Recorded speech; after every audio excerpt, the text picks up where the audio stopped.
The Great Bard Festival, an Age of Heroes novella by Cole Tyler. Narrated by Orion from Revoicer. Copyright 2025 Cole Tyler. All rights reserved. No part of this publication may be reproduced, distributed, or transmitted in any form or by any means or other electronic or mechanical methods without the prior written consent of the publisher, except as permitted by US copyright law. This is a work of fiction. Names, characters, places, and incidents either are the product of the author's imagination or are used fictitiously. Any resemblance to actual persons, living or dead, events or locales is entirely coincidental. The Great Bard Festival by Cole Tyler. Chapter 1. Gareth stopped at the rise of a hill, his battered lute snug against one shoulder, boots sucking at muddy ruts as he stared at the spectacle laid out below. Dawn broke over the city beyond the walls, the mists rolling aside to reveal white towers, proud ramparts, and banners fluttering along every shingled roofline. He let out a slow breath. All around him, the world hummed with anticipation. Tower bells rang out, the notes tumbling to meet the brazen laughter of horns and the ragged pulse of a dozen mismatched drums. Through the morning fog, the air itself seemed impossibly loud. Children's voices leaping in rounds, peddlers' carts wheeling past with painted wheels, fishmongers bellowing over baskets already half-picked clean. And behind it all, the wordless hum of 1,000 new arrivals. Every sense seemed to strain, to remind him that here, at last, was Erington, city of legend, city of music, city where a small-town bard might rise or vanish, and only the cobbles would remember. First to the gates wins a hot pie. Alden nudged Gareth with an elbow, nearly sending him tumbling into a half-dug drainage ditch. Grinning at his own joke, Alden shouldered between a woman laden with geese and a stilt walker painted gold from toes to scalp. He darted ahead, his boots flicking up damp earth. What do you figure, Gareth? 16 thieves per square foot, or 17? Gareth shook damp hair from his eyes, smiling despite himself. I'll wager we won't get there alive if you can't keep your hands to yourself and your elbows to your sides, although your luck does tend to outpace your brains most times. Gareth ducked to avoid a cluster of jugglers. He tried for nonchalance. His fingers tapped the neck of his lute as nervous energy itched beneath his skin. So many voices, so many faces. He dreamed of this for years, whispered stories over campfires about Erington's impossible throngs and the white stones that held old music in their depths. Now, the reality of it pressed close. The city smelled of hot pies and horse sweat, of smoke from the forges and fresh flowers from the market stalls. The crowd pulsed with the easy bravado of 1,000 strangers and the wary silence of those with too much to lose. They found the outer markets of the foregate awash with colour, stalls strung shoulder to shoulder and drifting banners of gold ribbon caught in every breeze. The crowd tugged them in spirals, a pair of dwarves hawking onion pies, a line of tumblers the next moment, a harpist playing in the shade of an overturned wagon. It was the bells from the spire that drew Gareth's eyes upward, a peal so sweet even the most jaded tradesman paused in his negotiations, letting coin and insult hang suspended in the mist. "There," Gareth said, gesturing with a tilt of his lute as the distant chimes drifted on the breeze. "Follow the bells and the smell of old magic. That's where legends begin." Alden rolled his eyes but fell in beside Gareth, voice low and teasing.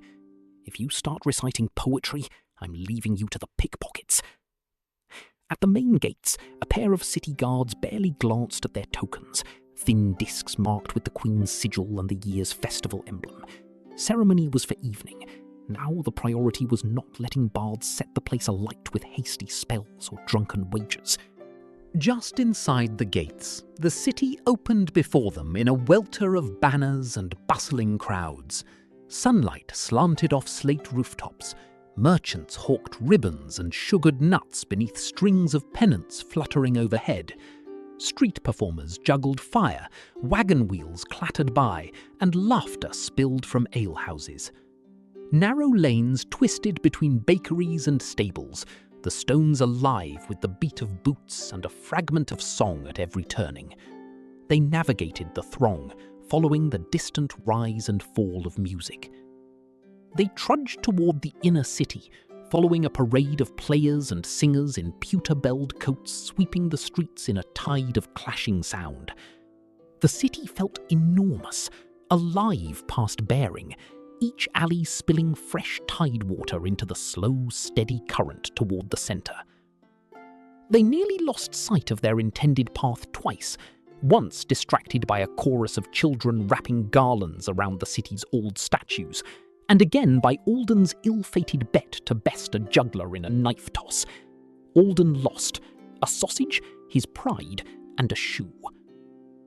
They wandered past a fountain crowded with children tossing pennies, past an old woman selling charms from an upturned hat, until the great carved doors of the Bard's Guild Hall appeared, gleaming with sun and the promise of stories yet untold. Gareth paused just inside the high-arched entry, letting the resonance of polished wood and distant tuning of instruments settle his nerves. He traced the embossed panels of the grand doors with a longing glance. Each was carved with scenes of legendary performances, laughter and longing caught in oak relief. This was far from the simple halls of Balsa's Guildhall. The scent inside was a familiar mix: old parchment, beeswax polish, and the sharp tang of rosin from far-off practice rooms. He exhaled a note of anticipation. Alden dove towards the registrar's table before Gareth could so much as draw breath. He slipped his token across the desk, grinning at the registrar, a matron broad of shoulder and with violets woven in her greying hair. She looked him over with practised ease. Her face held the authority of someone who'd shepherded generations of raucous bards. "East Dorm. Last time some fool broke a window. Don't break another. If you practice after midnight, you'll answer to Master Thelin himself. And mind your shoes.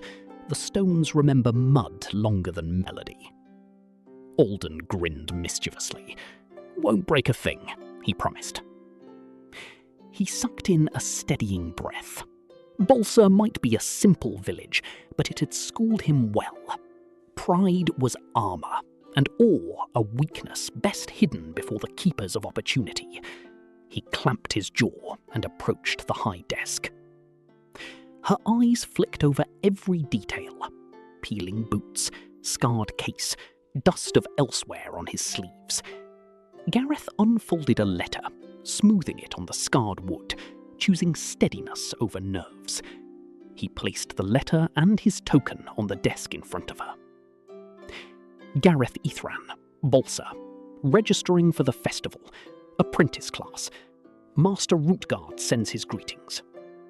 He squeezed the lute's neck behind his back, a pulse of nerves keeping time with his heartbeat. She scanned the letter. Rootguard's pupil, eh? That fox claims he once bested Thelin himself at a rhyme duel. She scratched a note. Performance slots are drawn at dawn.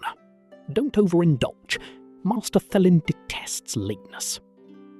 A crooked smile tugged at Gareth's mouth. If I'm drunk before noon, you have my mother's leave to confiscate my lute. With their festival tokens secured, the matron pointed once more. East Dorms, 3rd floor. Her mouth barely twitched.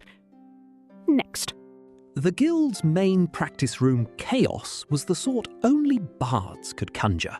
Harpists tuning strings, pipers bickering over scales, a cellist and a mezzo arguing about the merits of E minor.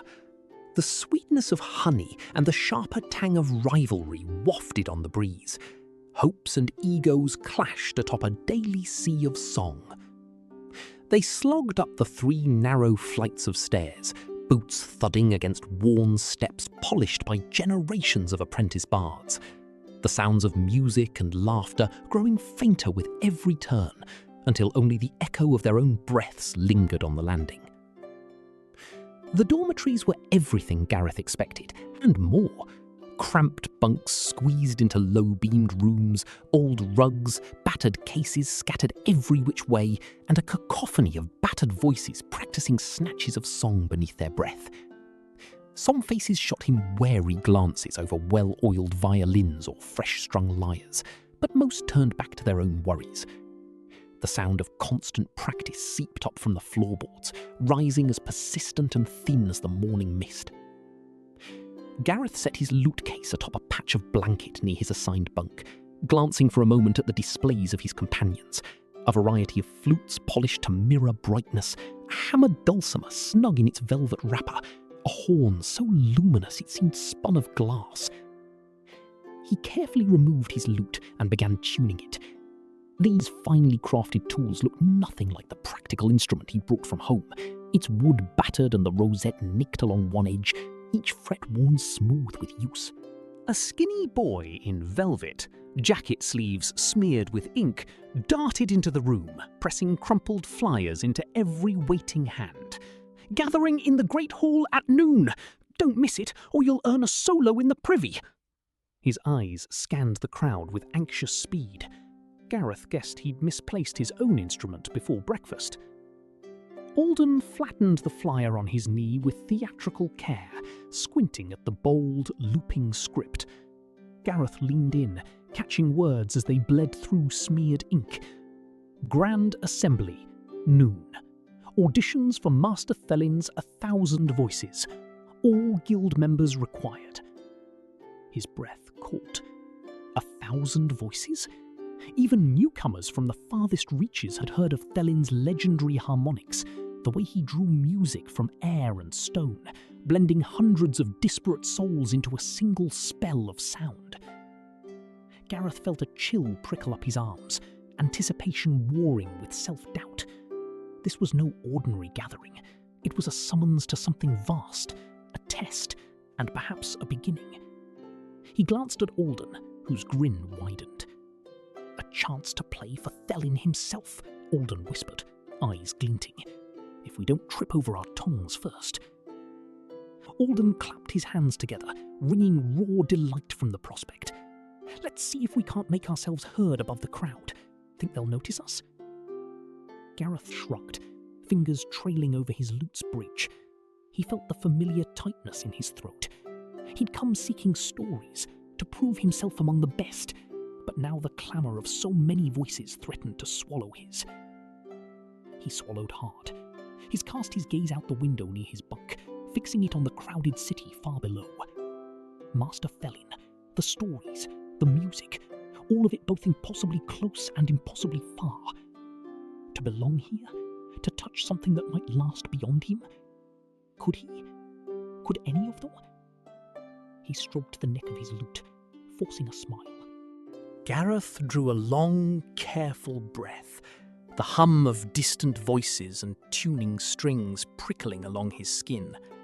Doubt twisted in his gut, tangled with the fragile hope that maybe, just maybe, he could carve a place among the legends.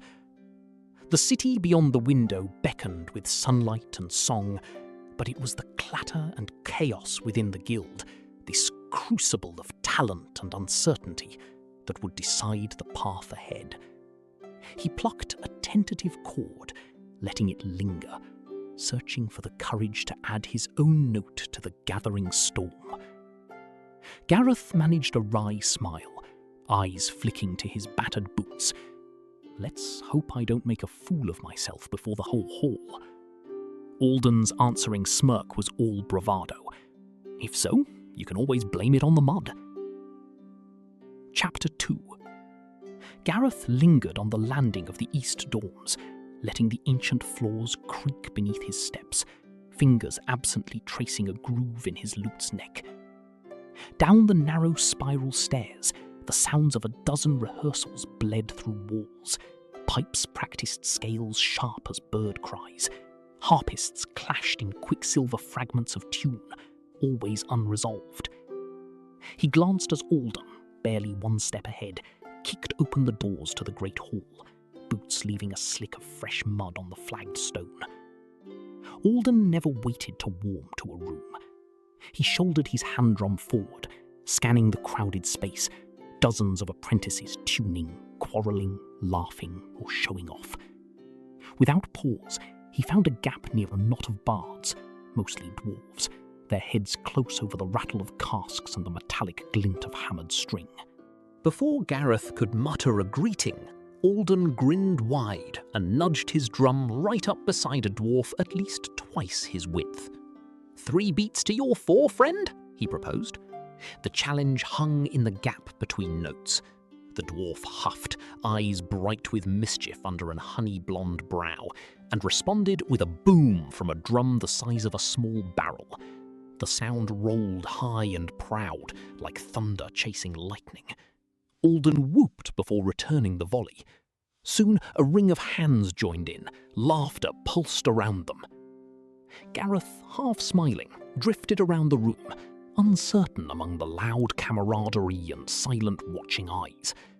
He noticed a trio near the periphery, 3 Rithia, bare feet, worn clothes brightened by embroidery, a stitch of green for the hills, gold for the crop rows back home. They formed a triangle, heads close, mandolin balanced on one knee, a broken whistle patched with beeswax. Their songs shivered through the hall like sunlight on cold stream water, unhurried, melodies twining as if built from memory and longing. One voice, then another, then all 3 knotted together, weaving heartbreak and patient hope where most chased applause. Gareth hummed, catching their harmony. The skin on his neck prickled. Each note told of gardens lost, fields reclaimed, the slow sort of strength that outlives the sound and the singer both. He settled against the wall, head bobbing, letting their music fill the cracks left by nerves. There were other ways to hold your ground, he thought. Not just laughter, not just pride or volume. The Rithyard dared gentleness. They trusted quiet. The hall began to fill, the crowd thickening as noon crept toward its zenith. Banners in every shade, emerald, yolk-bright yellow, sapphire blue swung overhead, fluttering over the entrance dais. People perched in every window, on every ledge. The air buzzed with instrument cases, speculation, the warm anxiety of 100 hopeful bards. The main doors crashed back. A hush swept the hall. Master Thelin stepped onto the dais, blue robes gathered and gleaming, silver hair wild around sharp grey eyes that saw everything and missed nothing. Silence landed with a physical weight as he surveyed them with a steady stare. A sea of nerves and vanities. Thelin's hands spread, voice dry and even, drawing a ripple of relieved laughter around the hall. And all the better for it, if we believe our own tales. Only those who risk embarrassment ever offer something new. And we are born to risk, are we not? A shiver passed through Gareth, half from nerves, half from awe. His grip tightened on the warm curve of his old lute. Master Thelin's gaze found him, caught just for a moment among the fringe, and inclined his head as if he'd always known Gareth would be there. Thelin's voice dropped, stripped of all pretense, ringing clear through the hush. Before you chase the high notes, music dances best at the bright edge between courage and grace. Now, 1,000 Voices, my greatest composition to date, seeks 4 more. If you would audition, place your name on the slate before sundown. His gaze swept the room, pinning them in hope and warning.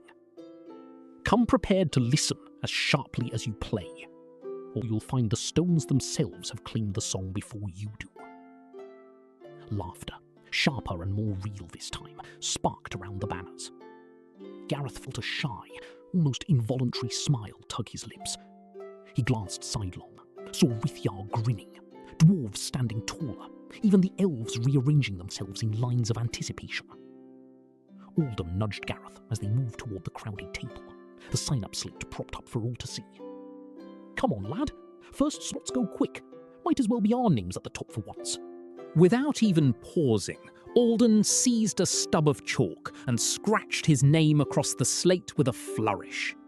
"There, no going back now," he declared, proud as if he'd just bested some legendary riddle. "Soon everyone in Erington will know the name Alden Vey." Gareth hovered beside him, one hand fidgeting at the strap of his lute case. The weight of expectation pressed at his shoulders. Did he dare? His heart thumped at the thought, the chance to sing before the masters, to be chosen for an honoured place. He eyed the slate, names already piled row on row, bold and trembling alike. But doubts circled him like crows. What hope did a small-town bard have, lost among so many prodigies? He stared at the chalk, then shook his head and stepped back. Heat shamed into his cheeks. "I think I'll pass," Gareth said, affecting an easy shrug. "No sense rushing for the spotlight when the festival's full of opportunities waiting around every corner. I came to tell stories and perform, not for fame, and the crowds out there are more my style anyway." He flashed a quick, practiced grin, careful not to let any nerves show, as he nodded toward the city beyond the guild's doors. "Let others clamour for their place on the roster. I'll be just fine finding a corner and letting the music find me." Alden's grin softened at the edges. "Suit yourself?" He clapped Gareth on the back, before wandering away to talk to a pretty elf standing in line to sign the roster. Gareth managed a lopsided smile, though part of him wondered if he was making a mistake, or only sparing himself a sharper disappointment. Alden had cast his stone. Gareth would wait for the right ripple, if it ever came. The hall began to empty, friends and rivals melting into the halls leading to the various dormitories. The lingering music left a sweetness beneath the anxiety, something that might grow into memory or legend, depending on whose song would last. Gareth hesitated, the last notes echoing inside him as curiosity curled at his heels. There would be time enough for nerves and practice later. It was the city itself, the thrum of its streets, the cadence of its crowds that beckoned now. Master Rootgard's final piece of advice sounded in his ears. Every city has a story. Listen to it before you try to add your own song. Slinging his lute onto his back, he slipped past the scatter of lingering bards and out into the corridor. Following bursts of distant laughter and the smell of baking bread, he headed toward the wide doors that opened onto Erington's tangled avenues. On the threshold, a hand caught his sleeve. He turned to find Alden. His eyes darted toward the food vendors who had set up near the practice yard, before giving Gareth a quick, conspiratorial wink. "Did you see the vendor's purse? The one banded in red leather. Looked heavy enough to buy all of Erington." Before Gareth could so much as reply, Alden slipped away with practiced ease, melting into the mid-morning bustle. Moments later, a strangled shout went up. A vendor's purse, fat and red-banded, vanished from its perch, and Alden bolted into the crowd, clutching his prize. The vendor, voice booming, launched himself in pursuit, scattering startled shoppers and toppling a tray of pastries. Gareth's heart lurched. Of course Alden would get him tangled in trouble before noon. With a muttered curse and a grimace, he darted after the pair, dodging elbows and flapping cloaks. He wondered briefly how bad of a thrashing Alden might earn this time, and whether he'd end up dragged in as well. His world narrowed to Alden's panicked flight and the vendor's determined thunder. A mechanical marionette whirled into Alden's path. Gareth winced as its wooden arms swung out, clubbing Alden's knuckles and forcing him to take a sharp detour. Alden stumbled, nearly pitched off his feet. Gareth lunged, grabbing his friend's cloak as Alden tried to wriggle free. They crashed together through a curtain of bunting, strings snapping, colliding with legs, cursing and laughter entwined. Before they could untangle, the vendor barreled into them, grabbing Alden's shoulder, eyes ablaze. But it was Gareth, blinking and muddied, who ended up clutching the purloined purse, as if he'd wrested it back himself. The vendor, catching his breath, seized Gareth's arm and hoisted him upright. "Ha! Quick hands and quicker wit! My thanks, lad! You saved me a day's take!" he boomed. With a gap-toothed grin, the vendor pressed the loaf of fresh, steaming bread he had somehow managed to hold onto through the chase into Gareth's hands. The crowd, thoroughly entertained, burst into applause. Gareth could only stare as Alden flashed a crooked grin behind the vendor's back and had the audacity to bow deeply as if the whole caper had been an orchestrated performance rather than a near disaster. It was uncanny. No matter how outrageous his schemes, Alden always seemed to slip through fate's fingers, leaving chaos and laughter in his wake, while Gareth stood blinking in the bright sun, baffled that he'd once again been swept along and come out, improbably, with a reward in hand instead of a broken nose. Chapter 3. Gareth lay in his bunk, staring at the cracked ribs of the dorm ceiling. All around him, the creak of beds and the soft cacophony of tuning pegs slipping under nervous hands blurred with the echo of the day's noise. Down the hall, someone practiced arpeggios, 3 wrong notes, a pause, and then a frustrated scream, clearly muffled by a pillow. His lute, stashed precariously alongside his mattress, pressed a familiar weight against his calves. Earlier, he tried and failed to coax anything coherent from its strings. Each note had broken wrong off his calloused fingers, every chord ringing back as accusation. He pressed his palms into his eyes now, willing himself not to think about the auditions going on below. He had been so certain in the moment. Now, in the sodden silence of his own making, the missed opportunity gnawed at him. Alden had not returned from his own audition. The bunk above shook every now and then as some apprentice turned restlessly, while Gareth's thoughts were trapped in a feverish loop of regrets. He thought of home, of Rutgard's voice barking at him that mistakes built better players.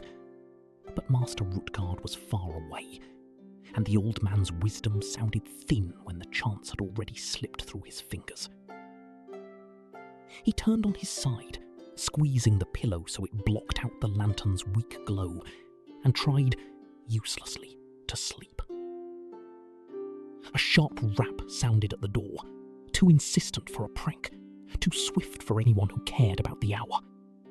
Before Gareth could call out, the hinges squealed. He blinked up to catch a glimpse of the matron from earlier, her sharp grey-streaked hair haloed by shadow. She did not wait for admittance. "There's a message for you. Up now." She tossed a stiff-edged slip onto his chest and withdrew without further explanation, her steps crisp down the darkened corridor. Gareth rolled over, squinting to read, "Gareth Ithran, report to Master Thelin's office. Immediately.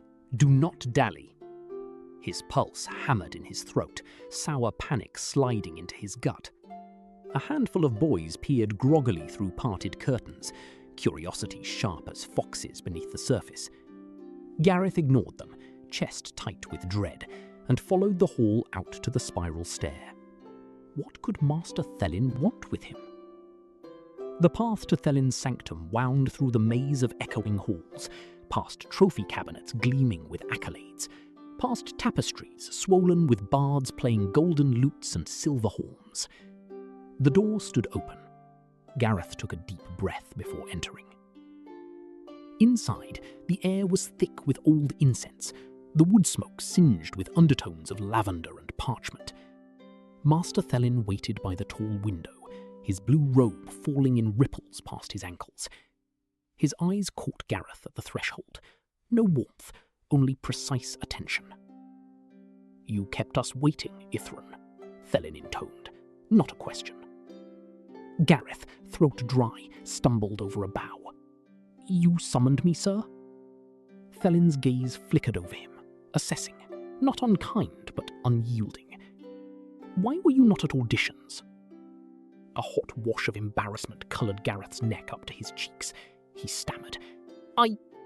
Gareth cleared his throat, feigning nonchalance. "I figured I'd leave the glory to those hungry for it.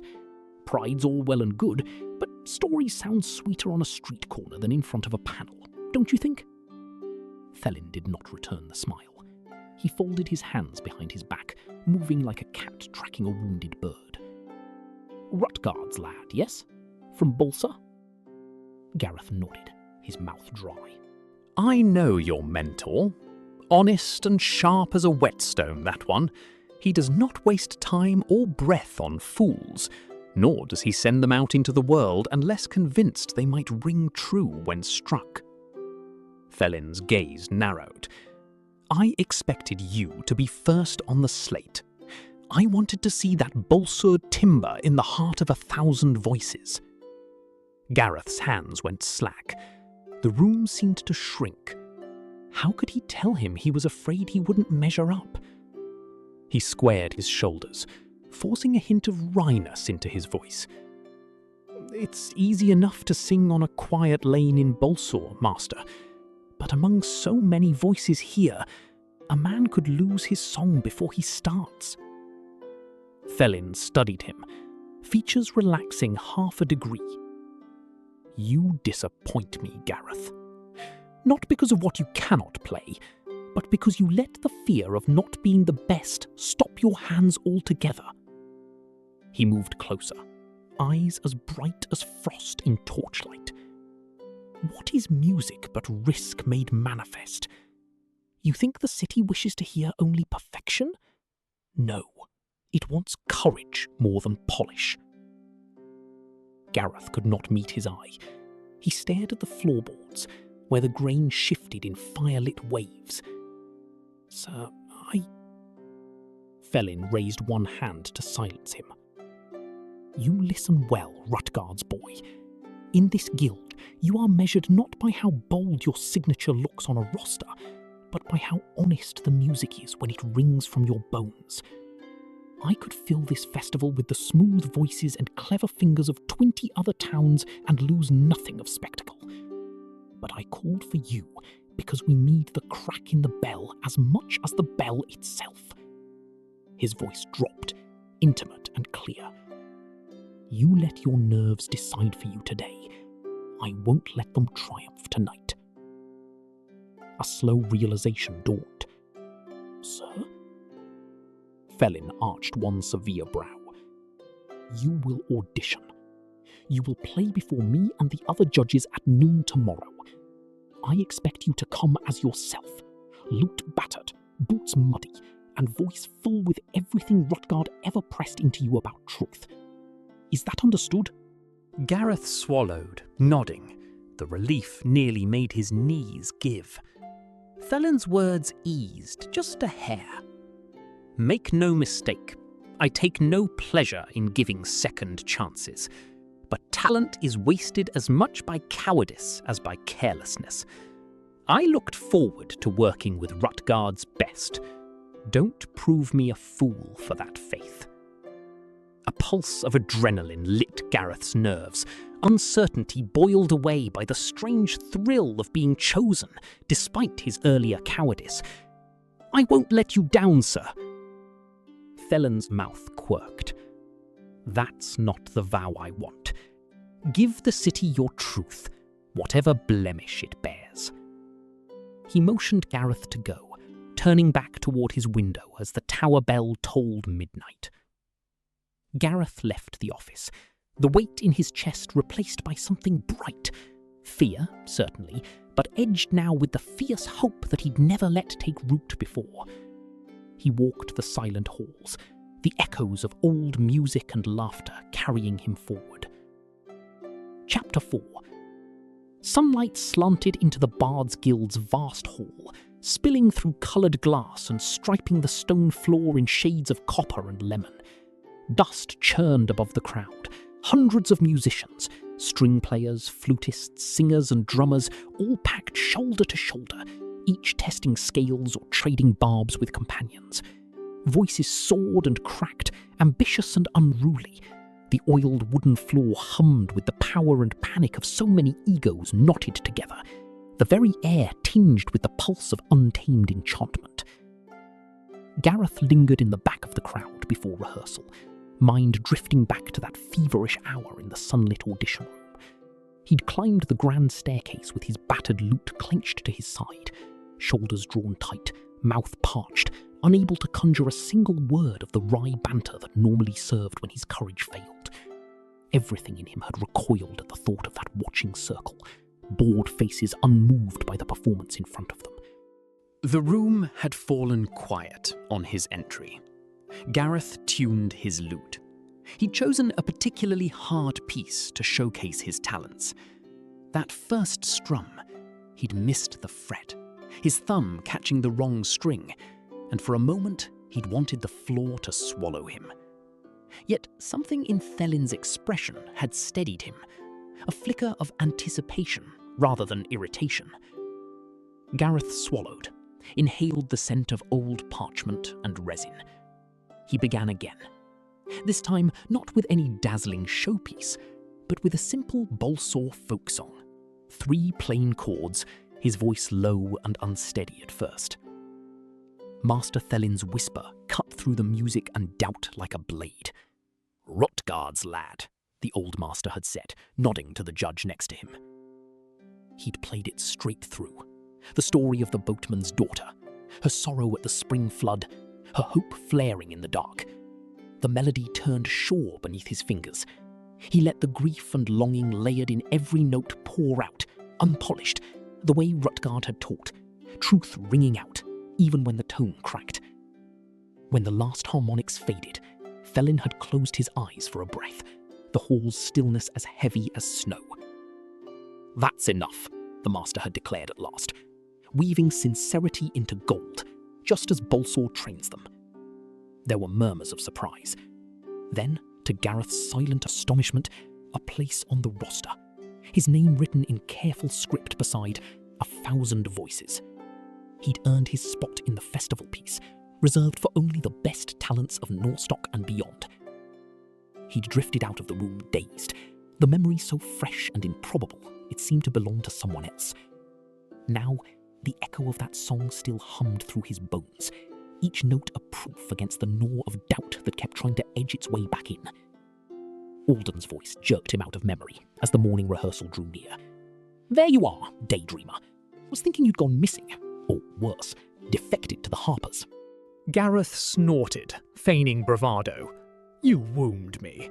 One audition and you'd have thought I'd won a triumph." Alden's grin flickered, not quite masking his nerves. He stood next to Alden, his hands fidgeting over his lute, every muscle tight. Around him, bold laughter mingled with the quietly panicked mutter of singers too proud to confess nerves. At the far end, the trio of Rithiar tuned reed pipes. Nearby, a couple of dwarves hammered rhythm on a steel-strung dulcimer, their jokes as rough as their hands. It should have been chaos. Instead, it felt breathtaking, like standing on the edge of a cliff with the most wondrous landscape spread out below. Chapter 5. The shuffle and roar of the gathered crowd died the instant Master Thelin entered, blue robes trailing, silvered hair a banner behind him. Silence fell, a hush so complete Gareth felt his pulse in his teeth. Thelin's gaze encompassed them all, weighing. Master Thelin raised one hand. "Let us begin," he said, the old voice low yet clear enough to carry across the crowded room. His arms lifted, the musicians braced, uncertain, before the downbeat fell. Music exploded, a river of sound, 1,000 voices gasping, surging. Centuries of tradition braided with wild invention, every performer vying for the same slim place. For one glorious moment, harmony spun out, lines interwove, hearts soared. Gareth's strings shimmered beneath his hands. Alden's drumming set the floor trembling. They were together, part of something grander than a single one could wield alone. Suddenly, it threatened to collapse, an orchestra of rivals, not allies. The thrill tipped too far. Magic surged, hot and mad, spiking through chords and voices. The air grew thick, currents tangling. The drummers drowned the lutes, the singers swelled with ambition as wild harmonics spiraled toward chaos. Up front, Alden shoved confidently into a flourish, spun a little too hard, missed the beat. His stick flew, clattering off a flute stand. Laughter snaked from the string section. Gareth, swept by the raw force, lost his anchor. Notes scattered, his voice lost beneath the roar. Master Thalin's voice cut through the din. Halt. The chords faded, the pandemonium sinking into a cold hush. Thalin turned, eyes kinder than his words. Harmony is not found with fists.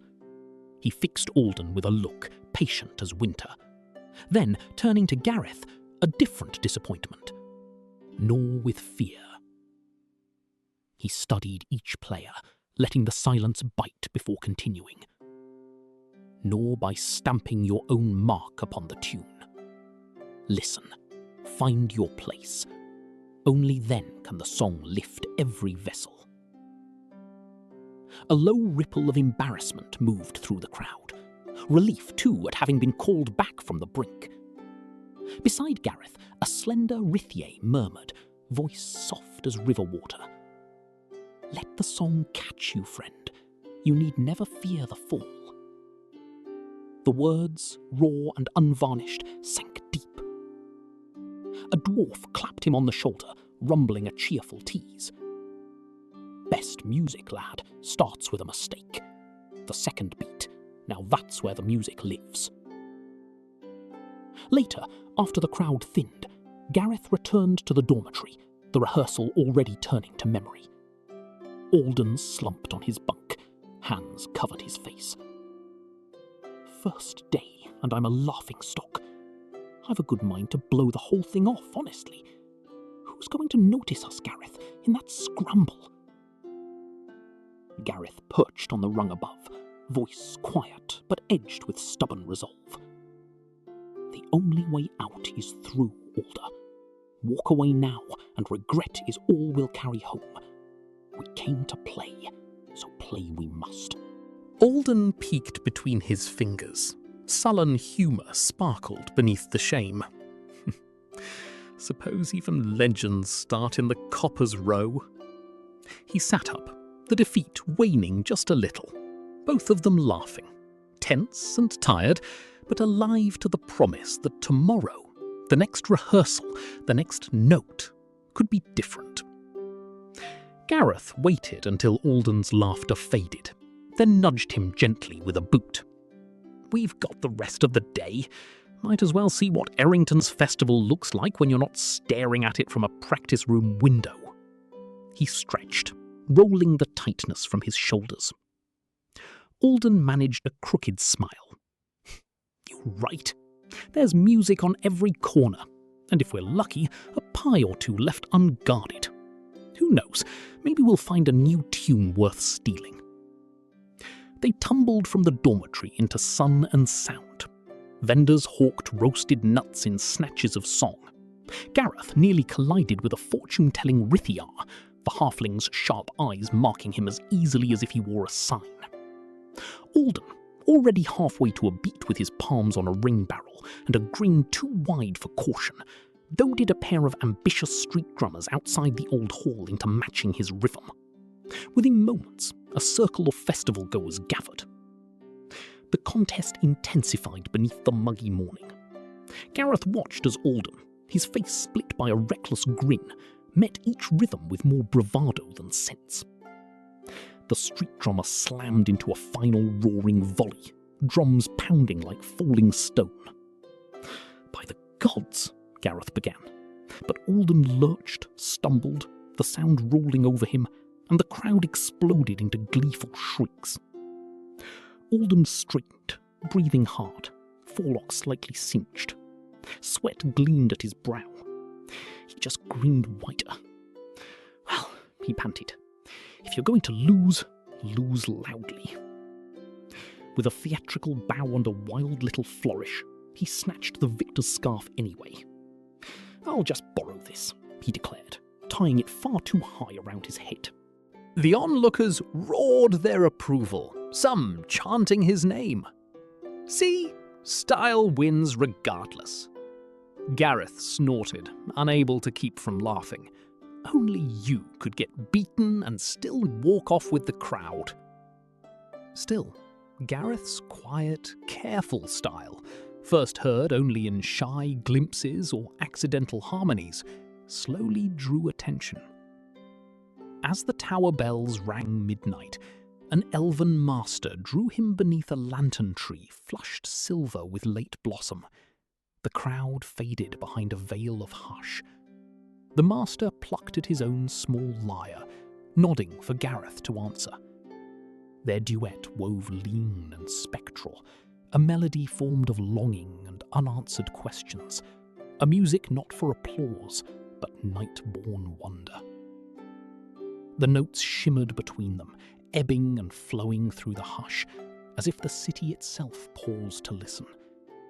Gareth's fingers found certainty in the quiet challenge, matching the elven master's plaintive calls and echoing them with soft, earthy counter-melodies drawn from home. For a moment, differences of age, race, and origin fell away. There was only music and the deep ache of something briefly beautiful.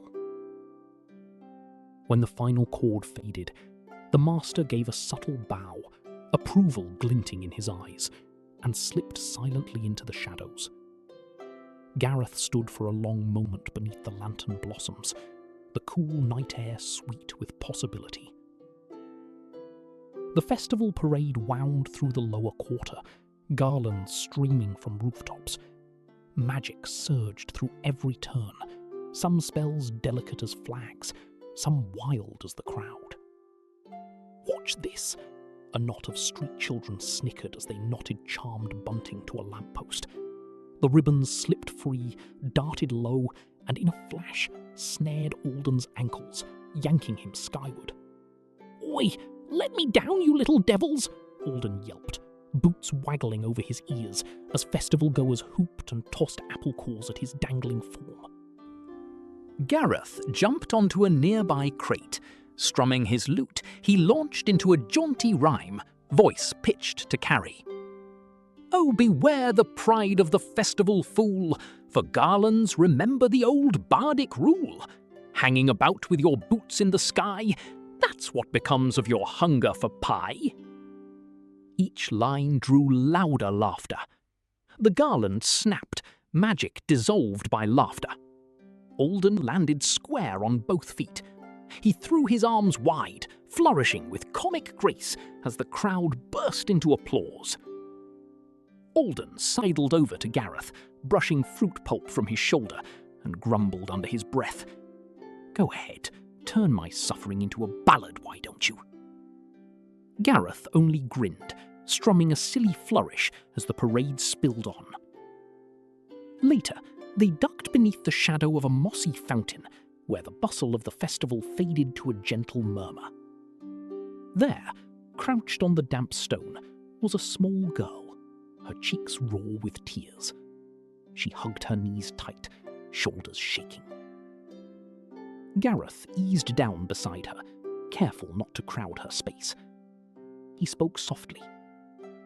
Lost the parade, have you? Sometimes the crowd swallows even the bravest. The girl sniffled, knuckling her eyes, but said nothing. Gareth tilted his battered lute forward. I know a song that might help you remember the way home. He set his fingers to the strings, coaxing out the slow, gentle chords of an old lullaby. The melody floated, simple and unhurried. Alden dropped into a crouch, resting his chin on his knees. I can't remember all the words, but I'll hum along, "That okay?" he asked. The girl managed a shy nod, watching him through damp lashes. A patient elf drifted near, cradling a dulcimer. "Care for a touch of harmony?" Her nimble fingers added shimmering notes to the tune, and the music swelled, quiet and steady. Little by little, the girl's breathing smoothed. She wiped her face, a hesitant smile blooming as petals on the breeze began to swirl and settle at her feet. Around them, passers-by slowed, drawn into the circle of music. A woman murmured, "It's like summer's returned." Another child tugged her mother's sleeve, whispering, "That's real magic, isn't it?" As the lullaby faded, the crowd gently nudged the lost girl forward, a woman rushing to sweep her into a hug. The child clutched a round of bread someone pressed into her hands and, with a teary grin, buried herself against her mother's side. Alden let out a quiet sigh of relief. "That right there is the measure of a festival," he said, watching the family melt back into the throng. Gareth only smiled, tucking his lute away as the world moved on, sweet and whole once more. Chapter 6. Dawn arrived thin and uneven, pale light stretching over Erington's plaza as a sea of bodies pressed together beneath the looming white tower. Breath steamed on the cool air, pennants fluttered slackly between rooftops. Magic prickled underfoot. Gareth split from Alden at the foot of the wide white tower steps, neither trusting themselves to speak above a murmur.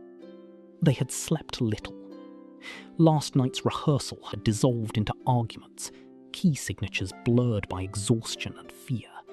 Even the prodigies broke down in silent weeping or sudden flares of temper. Yet here they were, clean-shirted, eyes red, instruments tuned and retuned with a quiet desperation. No one laughed. The chatter was low, tight-voiced, fearful. Musicians compared last night's rehearsals. Some muttered about chaos, some about how the spell had cracked under pressure. Others discussed the disharmony and nameless shapes in the music that shouldn't have been there. Even the boldest faces seemed to have faded to uncertain outlines. Gareth caught Alden's eye, one tight, wry grin, and that was enough to steady both their hands. Master Thalin waited atop the cathedral steps, draped in his midnight blue robes, his staff held low, and his gaze sharp as polished steel. When he raised one hand, quiet did not ripple, but detonated. Hundreds of voices shuddered into immediate silence. They stood, still as tombstones. Thalin lifted his staff, his eyes moving over the crowd without favour or pause. He spoke, and his words slipped into every heart, clear and indelible. "Today, 1,000 voices will not be perfect," he said. "Nor will the world be healed by a single note. But this marvellous city has gathered to listen, not just for beauty or for marvel, but for proof that together we can break bread with our fears, our flaws, our loneliness, and not find ourselves bereft. Each of you sings not alone.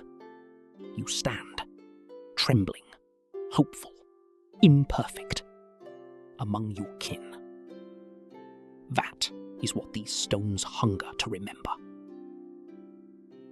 The staff swept downward, not with a conductor's force, but with a gesture of invitation, like a door opening, or the tide lowering enough for a child to wade into the sea. Then the first note, a clear solo line, sung by an elf whose face Gareth would never know again. It was a sound like water rushing over stones, the chord blossoming up into harmony.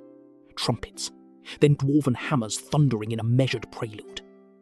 The Rithiar's reed pipes threading a plaintive counter-melody, with the voices of earth itself tucked into their timbre. Humans entered last, their melody rough-hewn, imperfect, knotted with the salt of 7 different townships. Gareth's fingers swept down the low string, the resonance trembling in his chest. Alden's drum, his reckless heartbeat, now steadied by the weight of the moment, anchored them all, binding the song's wild edges. It held for a breathless moment. The magic brightened, its tension growing fierce. The city's stones paled. The glasswork in the tower scattered new light across the flags and faces below. Then, too quickly, too easily, the harmony slipped. The dwarves surged ahead, wild with their own history, trying to anchor the rhythm in cadences that none could follow. The elves' line wandered, starlit and high and perilously solitary, stretching the melody thin as silk. Rithiar began displacing the beats so that the strong beats became weak and the weak beats became strong. Beautiful, but at cross purposes. The human section, sensing the drift, tried to ground the music with raw force, only to splinter further. All at once, the magic frayed. A sharp vibration loosed wild harmonics. They crackled loudly, breaking apart the composition. The stones beneath Gareth's feet hummed with warning and made his bones ache with the threat of collapse. Alden staggered, sticks clutched tightly in his white-knuckled hands, sweat gleaming at his brow. Energy rushed up Gareth's legs, buckling him to one knee, as the white tower itself began to shine with harsh, refracted light. Ears ringing, Gareth raised his head. His vision blurred, panic raced in his veins. For an instant, he was alone in the crowd's chaos, music splitting and roaring across scales. He looked wildly around for something, anything to stop this disaster. And there, above the crowd, Master Rutgard, not on the dais among the dignitaries, but standing as plain as any townsman against the edge of a pillar, arms folded, eyes fixed on Gareth. The look was not pity, nor was it command. His eyes held a question, and at the same time, confidence. "Play what you know, lad," Gareth recalled Rutgard's voice from his many late-night practice sessions. "Make this pain an instrument. Mistakes build better music. You have nothing left to lose." Gareth's throat scraped dry. He braced the battered lute close and, without thought, began singing the song of his home, an old spring morning hymn from Bolsor, modest and unadorned, his voice rough at first, then firmer, spinning out above the chaos. It wasn't the notes he'd meant to play, nor the roaring anthem the crowd craved. It was morning on a muddy road, hope trembling like a too brave raindrop, longing wound up with humility. He sang for a daughter seeing off her father at the river, for an apprentice alone in an endless city, for himself and for Alden, for anyone whose truth had sounded ugly among perfect forms. Verse to verse, the notes caught, gathering weight as Alden's drum found the beat, not brash, but measured and kind, meeting Gareth's chord with steady harmony. Slowly, one by one, the nearest voices softened. Some stopped, some adjusted their tune. The melody spread like an offered hand, shyly at first, then with the force of a tide. The Rithiar's lowest pipe joined in, threading under the melody, then a dwarven baritone, lending a stone-deep resonance to the second stanza. The elves circled back, their silver line braiding into the collective, no longer seeking the sky, but bowing low to join the great river of sound. High above, in the blinding, fractured light spilling from the white tower, Master Felling's staff spun tight and swift. His eyes shone with tears, The White Tower blazed with living starlight, colour raining in sheets across the plaza. Blue and ochre and green, river light and leaf light, and the gold of dawn. Birds above wheeled in patterns, locked in time with the halos of dissolving chords. When the music ended, a silence unlike any Gareth had ever known settled upon the crowd. It was complete, full of presence and gratitude, as if the air itself had pressed its ear to the plaza to listen, and now waited as the magic faded, leaving warmth underfoot. The city itself sighed. For a moment, no one moved. No one dared shatter what they'd wrought. Then laughter broke out, wild with relief and triumph, sweeping away the spell like sunlight pouring into a room that had been closed up all winter.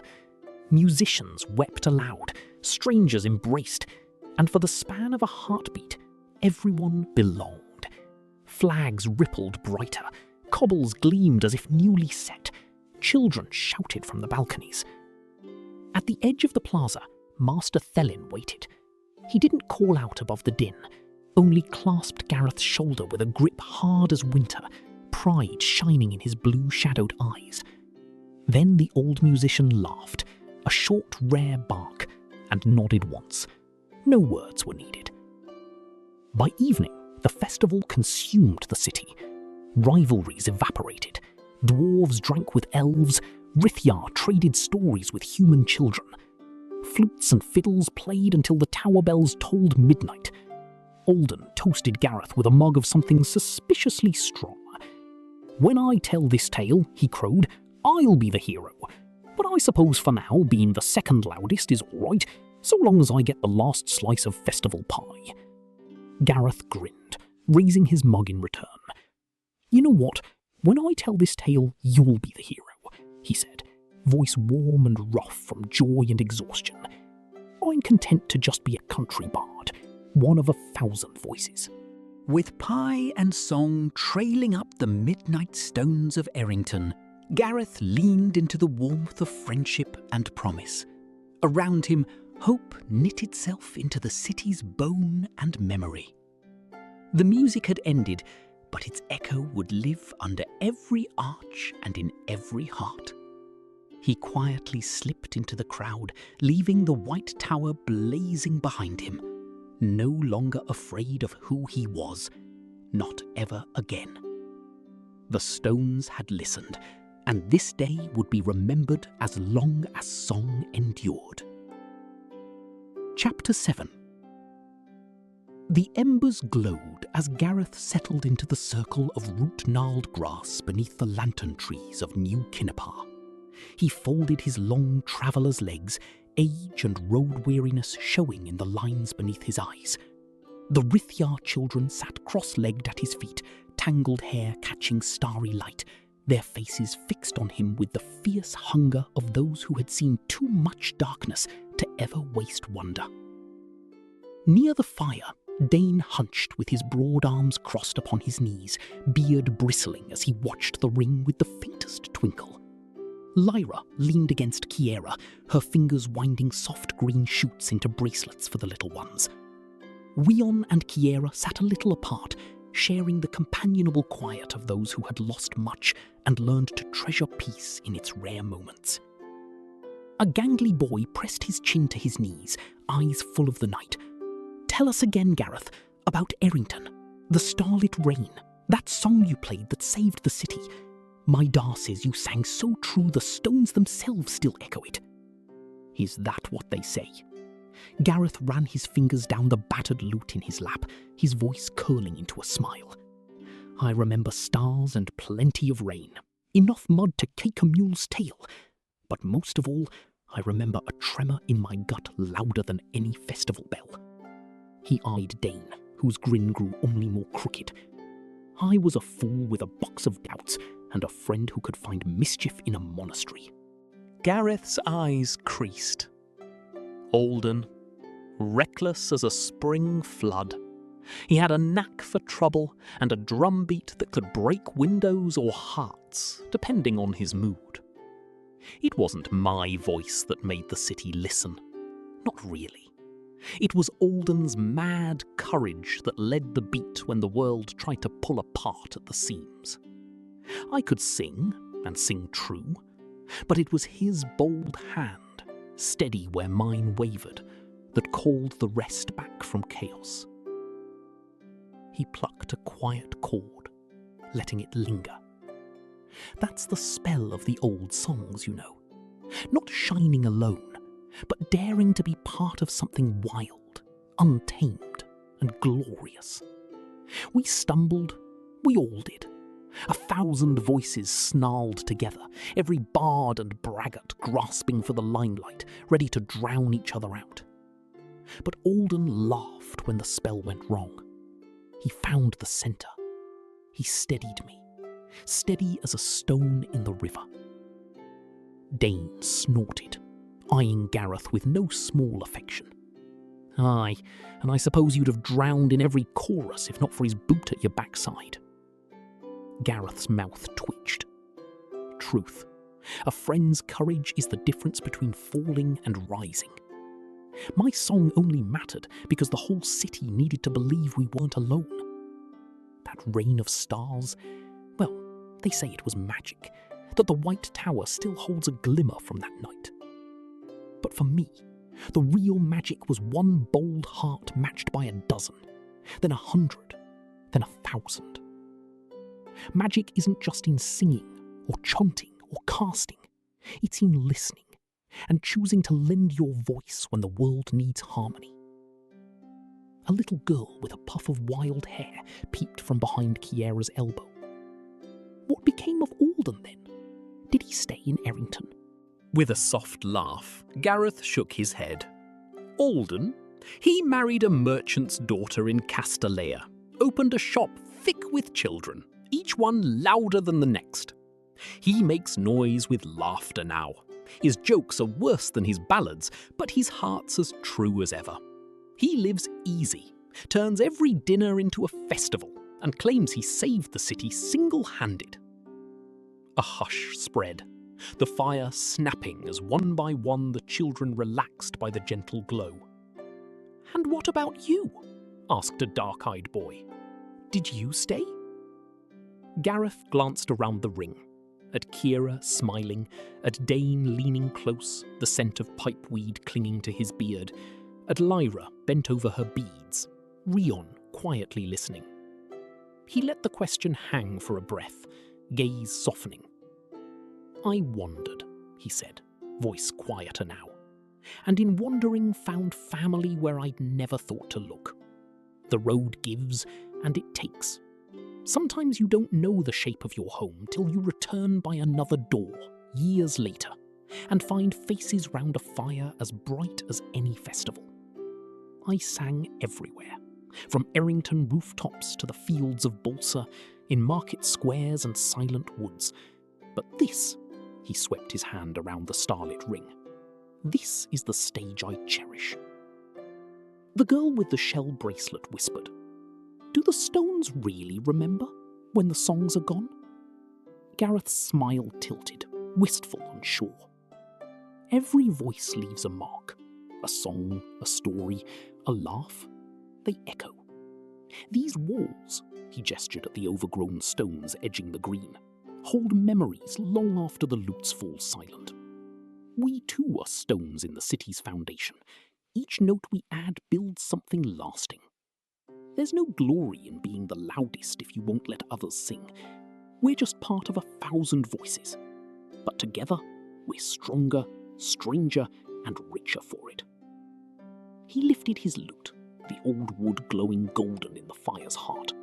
He played a tune, gentle, meandering, the melody neither triumphant nor mournful, but full of possibility. The children leaned against one another, eyes drooping. Across the fire, Kiera met his gaze, understanding passing soft and clear. The bravest hearts are not the loudest or the brightest, but the ones that quietly teach the stones how to sing again, even after the music falters. Gareth's song floated up, sweet sweet and hesitant as first light, joining laughter, memory, and starlight under the shelter of the trees. For a little while, every voice was heard, and the legends lived anew, echoing, as he'd promised, through the hearts gathered close, through the silent stones, and out into the waiting dark. And as the youngest drifted to sleep, haunted no more by silence, Gareth's last chord lingered, a promise that every song matters, that every heart finds its harmony in the company it keeps. Thank you for listening to The Great Bard Festival by Cole Tyler. If you'd like to learn how Gareth met Kira, Dane, Rion, and Lyra, be sure to sign up for Cole's newsletter for updates on Codex Arcanum, the first book of the Shadows to Shores series. Go to www.coletyler.com/newsletter and sign up today.